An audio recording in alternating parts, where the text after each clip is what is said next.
We're 2 weeks away from the regular season ending, and I have six coaches in mind who I think deserve to be in the conversation for Coach of the Year candidates. Number one, these are in no particular order, but number one, Curt Cignetti. What he's done at Indiana has been nothing short of impressive. He came over from JMU. This is his first year at Indiana, and he has led this team, a team that roster was kind of decimated once they had fired Tom Allen, and he had brought over a lot of his players from JMU, and he has brought his team to 10-0 facing Ohio State this weekend. It's just incredible what he has done this year. Kenny Dillingham, his second year in the program, his team's 8-2. Like these expectations for this team were not that high entering the year. He took over a program that was just ransacked, filled with sanctions. Herm Edwards left it in a really, really poor place. And he has brought Arizona State, his alma mater, back into relevancy, into the conversation where he has a chance this weekend to knock off BYU, a one-loss team who was previously ranked sixth in the country. And if they beat them, they'll be likely in the Big 12 championship game, which would be insane, those expectations. Jeff Monken at Army, leading an undefeated season at Army. And not only that, they have looked the part. They have looked really good. And to have an offense that has been threatening and been able to take over games is not something that these Army teams are used to. So he has done a fantastic job. So he's definitely in the conversation. How about we move to Rhett Lashley?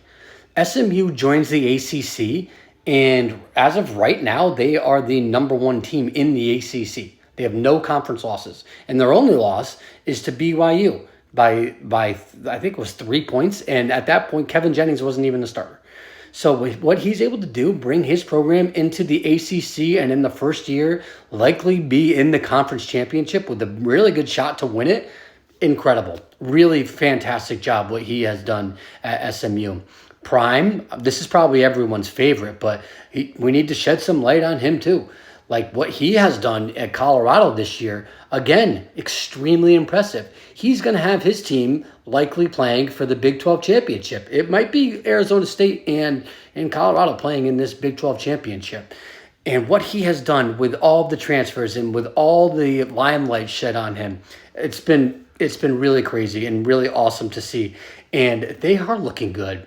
They had a lot of criticism for their defense, and their defense has really stepped up through the course of the year. And they obviously have two of the best players in the country on their team, and they have also done their part. So Deion Sanders absolutely involved in this conversation.